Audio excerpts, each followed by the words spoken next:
اعوذ باللہ من الشیطان الرجیم، بسم اللہ الرحمن الرحیم۔ صفحہ نمبر 87۔ اس صفحے میں سورہ مبارکہ نساء کی 52 سے 59 نمبر تک کی کل 8 آیات ہیں، جن کا ترجمہ یہ ہے۔ بسم اللہ الرحمن الرحیم۔ یہی وہ لوگ ہیں جن پر خدا نے لعنت کی ہے، اور جس پر خدا لعنت کر دے آپ پھر اس کا کوئی مددگار نہ پائیں گے۔ کیا ملک دنیا میں ان کا بھی کوئی حصہ ہے کہ لوگوں کو بھوسی برابر بھی نہیں دینا چاہتے ہیں؟ یا وہ ان لوگوں سے حسد کرتے ہیں جنہیں خدا نے اپنے فضل و کرم سے بہت کچھ عطا کیا ہے؟ تو پھر ہم نے آل ابراہیم علیہ السلام کو کتاب و حکمت اور ملک عظیم سب کچھ عطا کیا ہے۔ پھر ان میں سے بعض ان چیزوں پر ایمان لے آئے اور بعض نے انکار کر دیا، اور ان لوگوں کے لیے دہکتا ہوا جہنم ہی کافی ہے۔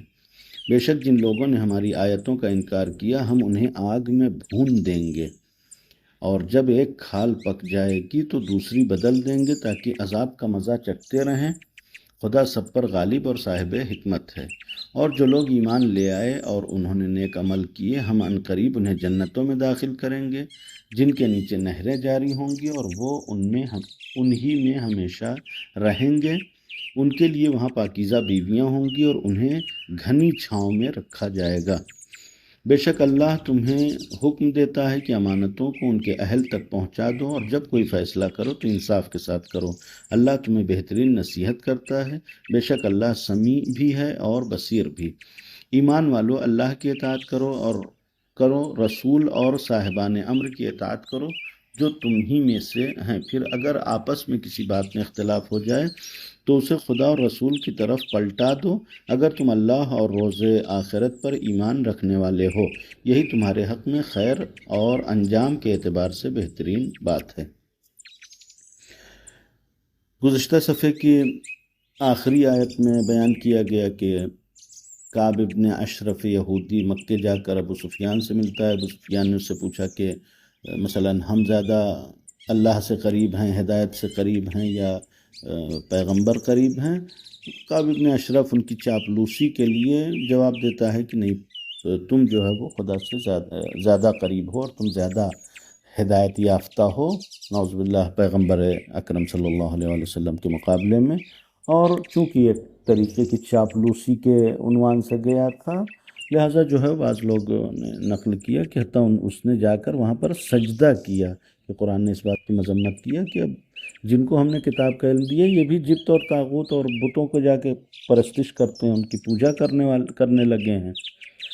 لہٰذا ان کی مذمت کا سلسلہ یہ جاری ہے کہ اس آیت میں بیان کیے گئے اولئک الذین لعنہم اللہ، یہ جو جا کر بتوں کی پوجا کرتے ہیں، خود صاحب کتاب ہیں، خود کتاب کا علم رکھنے والے ہیں، پروردگار عالم نے ان کو کتاب کا علم دیا ہے، اس کے باوجود جا کر بتوں کی پوجا کرتے ہیں، لہٰذا یہ لوگ ملعون ہیں۔ اور اگر پروردگار عالم کسی کو ملعون قرار دے، ملعون یعنی اپنی رحمت سے دور کر دینا، یعنی خدا اگر کسی کو اپنی رحمت سے دور کر دے تو پھر اس کا کوئی مددگار نہیں بن سکتا ہے۔ مددگار نہیں بن سکتا یعنی یہ نہیں ہے کہ اس کے کوئی مدد کے لیے کھڑا نہیں ہوگا، نہیں، ہو سکتا ہے ساری دنیا اس کے مدد کے لیے کھڑی ہو، لیکن کسی کی مدد اس کے کام آنے والی نہیں ہے، اس لیے کہ خدا کے مقابلے میں کسی کا کوئی بس چلنے والا نہیں ہے۔ پھر اس کے بعد اس بات کے لیے کہ اس نے جا کر چاپلوسی کی یا چاپلوسی کے طور پر سجدہ کیا، قرآن نے 2 احتمال دیا کہ کس لیے جا کر چاپلوسی کرتے ہیں، اس قدر کی جا کر سجدہ بھی کر لیتے ہیں۔ ام لہم نصیب من الملک، کہ مثلاً ابو سفیان کے پاس دنیا کی بہت بڑی حکومت ہے کہ اس کے لالچ میں یا اس کے چکر میں جس کو کہا جائے وہ سجدہ کر رہے ہیں، اور اگر ابو سفیان کے پاس ہو بھی لا یوتون الناس نقیرا، تو وہ اس میں سے ایک پھوٹی کوڑی بھی لوگوں کو نہیں دینے والے ہیں، تو پھر اس کے چکر میں یہ کیوں جاتے ہیں کہ جو اتنا کنجوس ہے کہ قرآن مجید نے ابو سفیان کے حوالے سے نقل بھی کیا ہے کہ ارأیت الذی یکذب بالدین فذلک الذی یدعو الیتیم، یتیم کو اپنے دروازے پہ کھڑا نہیں ہونے دیتا تھا، دھکا دے دیتا تھا، یعنی اس قدر کنجوس کہ کسی کو کھانا کھلانا پسند نہیں کرتا تھا، اور یہ اس کی چاپلوسی کر رہے ہیں، لہٰذا وہاں کچھ ملنے والا نہیں ہے۔ دوسرا ممکن ہے کہ چاپلوسی کی وجہ یحسدون الناس علی ما آتاہم اللہ من فضلہ، کہ شاید پیغمبر سے اس لیے حسد کر رہے ہیں کہ پروردگار عالم نے پیغمبر کو کافی فضل عطا کیا ہے، وحی، نبوت، رسالت کے ساتھ جو ہے وہ اب مدینے میں آ کر اتنی عظیم حکومت بھی پیغمبر کو دے دیا ہے۔ اس وجہ سے اگر حسد کر رہے ہیں اور اس حسد کی بنیاد پر جا کر، یعنی حسد پیغمبر سے ہے، تو ظاہر ہے کہ اس کا ایک علاج، اپنے حسد کا علاج اس طریقے سے آدمی کرتا ہے کہ جا کے دشمن سے کے ساتھ سازش کرے۔ تو اگر اس حسد کی بنیاد پر جا کر دشمن سے سازش کر رہے ہیں تو فقد آتینا علی ابراہیم الکتاب والحکمت وآتیناہ ملکا عظیما، تو ایسا نہیں ہے کہ یہودیوں کو کچھ نہیں ملا تھا۔ یہودیوں کو پروردگار عالم نے کتاب بھی دیا، حکمت بھی دیا اور ملک عظیم بھی دیا۔ پروردگار عالم نے نبوت کا طویل سلسلہ جناب ابراہیم علیہ السلام سے لے کر جناب عیسیٰ علیہ السلام کے درمیان جو انبیاء آئے ہیں، یہ بیشتر اکثر جو ہیں وہ آل ابراہیم یعنی بنی اسرائیل سے تعلق رکھتے ہیں۔ پروردگار عالم نے سب کچھ تو دیا تھا، کتاب بھی دیا تھا، حکمت بھی دیا تھا ان کو، کہ توریت کے لیے قرآن مجید خود تصدیق کرتا ہے کہ یہ کتاب ہے، اس میں حکمت ہے، سب کچھ جو ہے وہ تمہارے پاس تھا۔ اور اس کے ساتھ ملک عظیم جناب داؤد اور جناب سلیمان علیہ السلام جیسی حکومت کے، جناب سلیمان کی حکومت کے لیے قرآن مجید نقل کیا کہ ایسی حکومت کسی کے پاس تھی نہیں، کسی کے پاس ایسی حکومت ہوتی نہیں جیسی جناب سلیمان کو پروردگار عالم نے عطا کیا تھا۔ اتنا سب کچھ تمہارے پاس تھا، تم نے اس کی قدر نہیں کیا۔ آج جو ہے وہ تم اس مقام پر پہنچ گئے ہو کہ جا کے ابو سفیان جیسے لوگوں کی چاپلوسی کرتے ہو، یعنی خدا کا دیا ہوا بہت کچھ تھا، تم نے اس کی قدر نہیں کی، لہٰذا ان سب سے تم محروم ہو چکے ہو۔ اب یہ جو یہودی ہیں اور جن کو پروردگار عالم نے کتاب کا علم دیا تھا، اور یعنی جناب ابراہیم کے اولاد میں، جناب ابراہیم کے نسل میں پروردگار عالم نے جن کو کتاب، حکمت اور ملک عظیم عطا کیا تھا، اس میں سے یہ دو گروہ ہو گئے۔ کچھ من آمن بہ، کچھ تو اس کے اوپر ایمان لے آئے، یعنی کچھ لوگوں نے قدر کیا، ومنہم من صد عنہ، لیکن انہی میں سے کچھ ایسے تھے کہ جو ایمان کے راہ میں نہ خود ایمان لے آئے بلکہ دوسروں کو بھی ایمان لانے سے روکتے رہے، یعنی انبیاء علیہ السلام کے تحت فرمان نہیں رہے، انبیاء علیہ السلام کی مخالفت کرتے رہے، یعنی بنی اسرائیل ہی میں پروردگار عالم انبیاء مبعوث کرتا تھا، اور انہی بنی اسرائیل میں بعض ایسے تھے جو ان انبیاء کا قتل کیا کرتے تھے، ان کی باتوں کو نہیں مانتے تھے۔ جناب زکریا جیسی شخصیت اور جیسے عظیم نبی کا قتل کر دیا انہی بنی اسرائیلیوں نے مل کے۔ لہٰذا دو گروہ تھے کہ بعض ایمان لے آئے تھے ان کے اوپر اور بعض جو ایمان نہیں لے کے آئے تھے۔ لہٰذا ان کا انجام کیا ہوگا، یہ بعد کی دو آیتوں میں بیان کیا۔ جو لوگ ان میں سے ایمان نہیں لے آئے، 56 نمبر کی آیت میں بیان کیا، ان الذین کفروا بآیاتنا سوف نصلیہم نارا،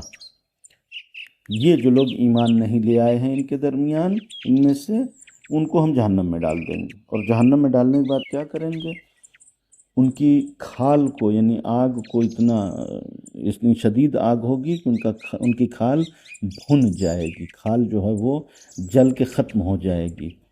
اور جب جل کے ختم ہو جائے گی تو بدلناہم بجلود آخر، ایک کھال پھر جو ہے اس کی جگہ آ جائے گی۔ کہ یہاں پر معنی یہ نہیں ہے کہ مثلا ایک کھال جائے گی اور دوسری کھال آئے گی، نہیں، اسی کھال کو پھر پروردگار مینٹین کرے گا، پھر جلائی جائے گی، پھر مینٹین کرے گا، پھر جلائی جائے گی، یعنی یہ صرف دو مرتبہ نہیں ہے کہ بلکہ کلما نضجت جلودہم، جب ان کی کھال ایک مرتبہ بھن جائے گی، جل جائے گی، بدلناہم جلودا غیرہا، پھر جو ہے ان کی کھال دوبارہ بنائی جائے گی، دوبارہ پھر جلائی جائے گی، اور یہ سلسلہ جاری رہے گا۔ ان سے کہا جائے گا ذوقوا العذاب لیذوقوا العذاب، تاکہ یہ اپنے عذاب کا مزہ چکھتے رہیں کہ ان اللہ کان عزیزا حکیما، اللہ عزیز اور حکیم ہے۔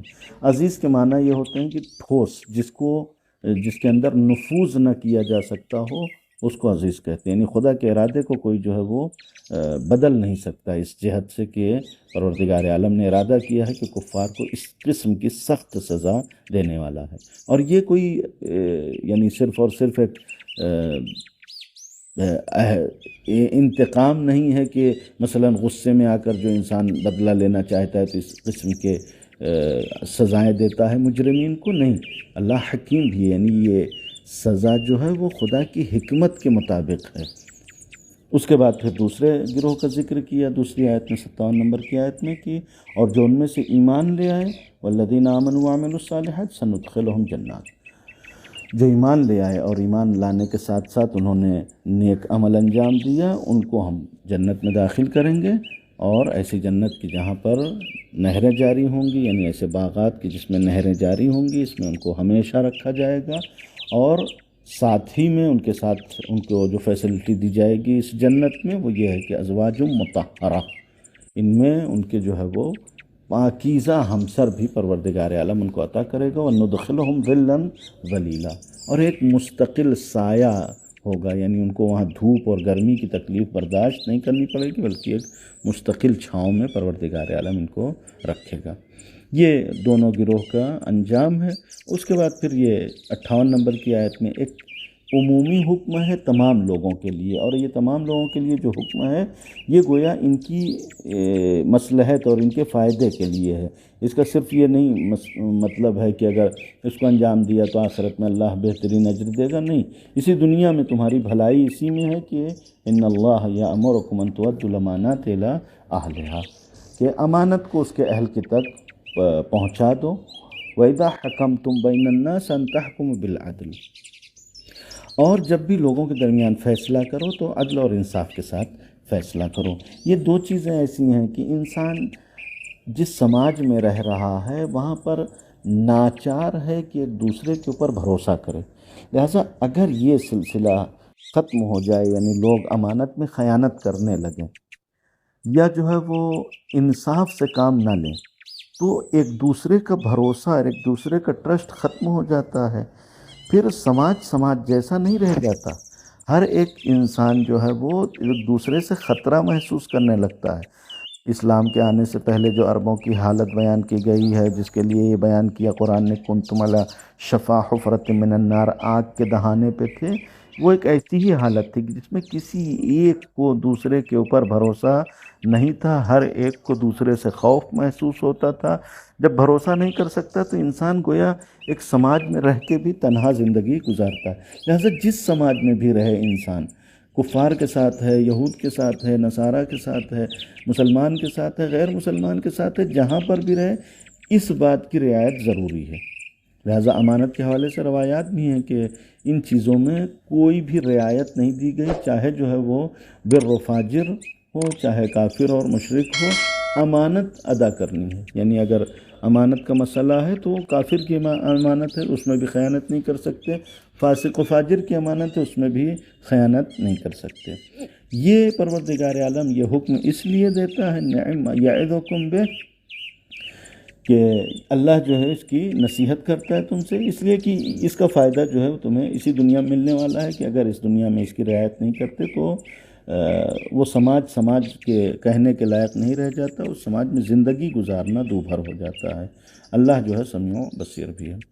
آخری آیت بہت ہی مشہور آیت ہے، جو آیہ اولی الامر یا ولی امر کے عنوان سے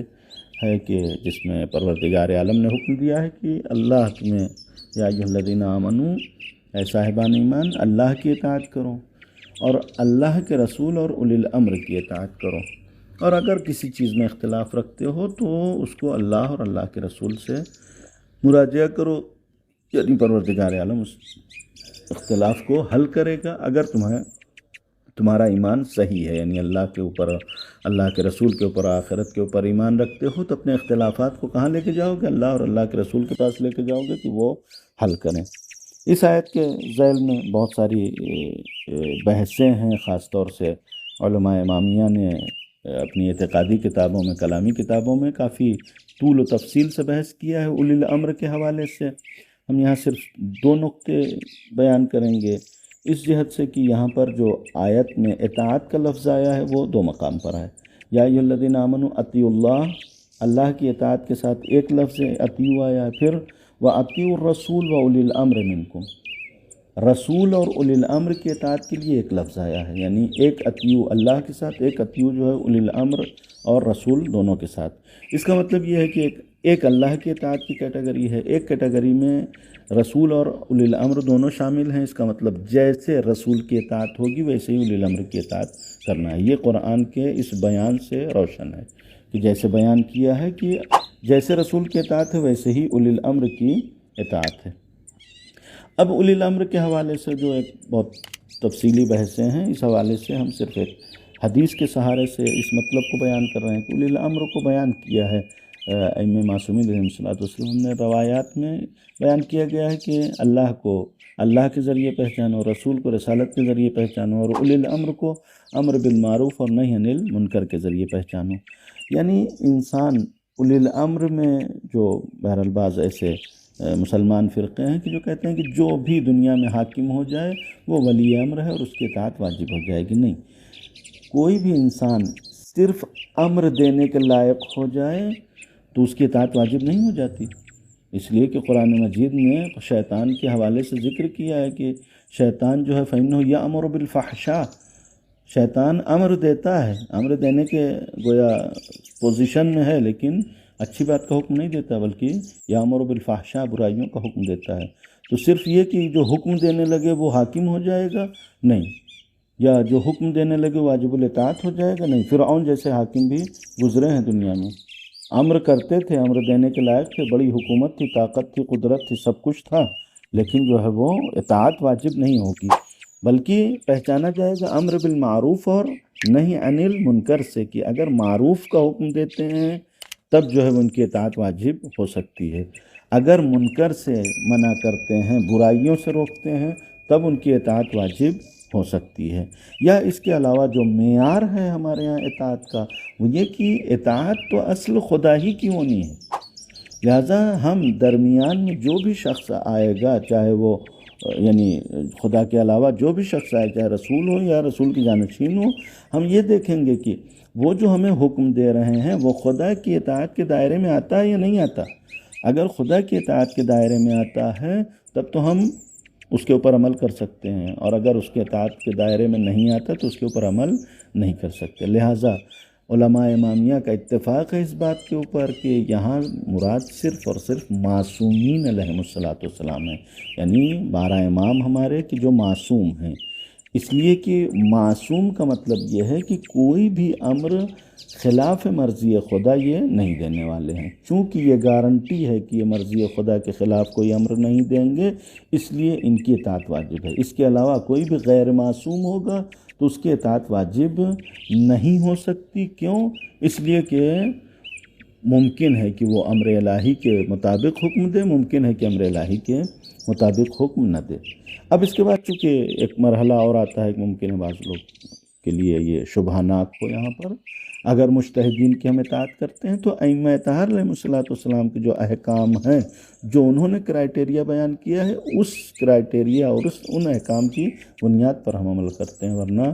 اصل میں کسی بھی غیر معصوم کی اطاعت واجب نہیں ہے۔ لیکن چونکہ اب درمیان میں ائمہ اطہار علیہ الصلوۃ والسلام بیان کر دیا کہ ہاں اگر جو ہے غیر معصوم کے اندر یہ کوالٹی پائی جاتی ہو کہ اس کے اندر تقویٰ پایا جاتا ہو، حرام سے پرہیز کرتا ہو، خواہشات نفس کا سے دور رہتا ہو، تو جو ہے وہ تم اس کی تقلید کر سکتے ہو، تو اس حد تک ہمیں اجازت دی گئی، لہٰذا ہم تسلیم کرتے ہیں، ورنہ غیر معصوم کی اطاعت واجب نہیں ہے۔ والسلام علیکم ورحمۃ اللہ وبرکاتہ۔